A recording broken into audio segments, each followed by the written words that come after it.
আসসালামু আলাইকুম ভিউয়ার্স, কেমন আছেন সবাই? দেশের পরিস্থিতি খুবই খারাপ, দেখে কিছুই ভালো লাগছে না। পেজে কাজ করতে ইচ্ছা করে না।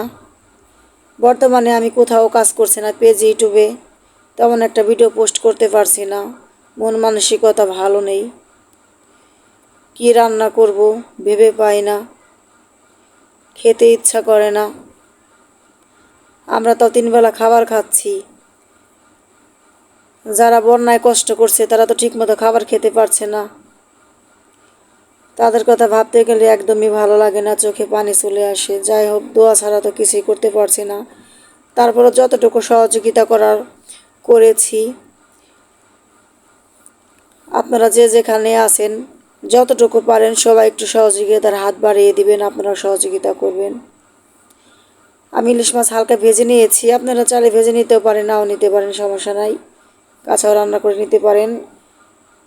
পেঁয়াজটা হালকা ভেজে নিয়েছি, এরপর আদা রসুনের পেস্ট দিয়েছি। আদা রসুনের পেস্ট না দিলেও হবে, অনেকে ইলিশ মাছ আদা রসুন খায় না, আমরা খাই সেজন্য দিয়েছি। হাফ চামচ এরকম হলুদের গুঁড়া, মরিচের গুঁড়া, ধনিয়ার গুঁড়া দিয়ে নিলাম।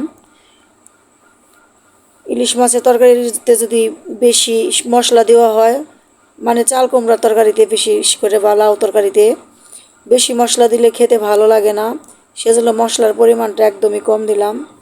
আর স্বাদ মতো লবণ, কাঁচামরিচ ফালি দিয়ে আমি 3 মিনিট মশলাটা কষিয়ে নিয়েছি। মশলাটা যতটা কষাবেন তরকারিটা খেতে ততটা সুস্বাদু হবে। আমি ভালোভাবে চাল কুমড়াও কষিয়ে নিব, একটু ঢাকনাতে ঢেকে দিয়েছি। ঢাকনা কিন্তু মাঝে মাঝে খুলে নাড়াচাড়া দিয়ে নিয়েছি অফ ক্যামেরায়, তা না হলে কিন্তু লেগে যাবে তলায়।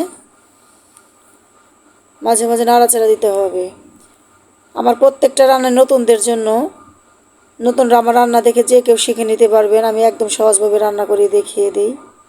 আর আমার কথার মাঝে ভুল ভ্রান্তি হলে অবশ্যই ক্ষমা দৃষ্টিতে দেখবেন। যত সমস্যা, ক্যামেরার সামনে আসলে কথা বলতে পারি না, এমনি কথা বলতে পারি, ক্যামেরা অন করলে আর কথা বলতে পারি না, কি বলবো সব কথা হারিয়ে ফেলি। তরকারি বলক এসে গিয়েছে, এখন আমি ইলিশ মাছগুলো দিয়ে নিচ্ছি। আমার ভিডিওটি কে কোথায় থেকে দেখছেন অবশ্যই কমেন্ট করে জানাবেন। আমি সীমা, মানিকগঞ্জের রাঁধুনি, সীমাস কিচেন অ্যান্ড ব্লগ। ভিডিওটি যদি ভালো লেগে থাকে প্লিজ লাইক, কমেন্ট, শেয়ার দিয়ে সঙ্গে থাকবেন, সবাইকে দেখার সুযোগ করে দিবেন।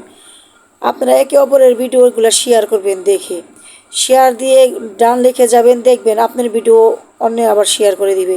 আমার ভিডিও যদি শেয়ার করে দেন আমি অবশ্যই আপনাদের ভিডিও শেয়ার করে দেব, কিন্তু আপনারা শেয়ার করেন না। আপনাদের ভিতরে অনেক অহংকার, হিংসা।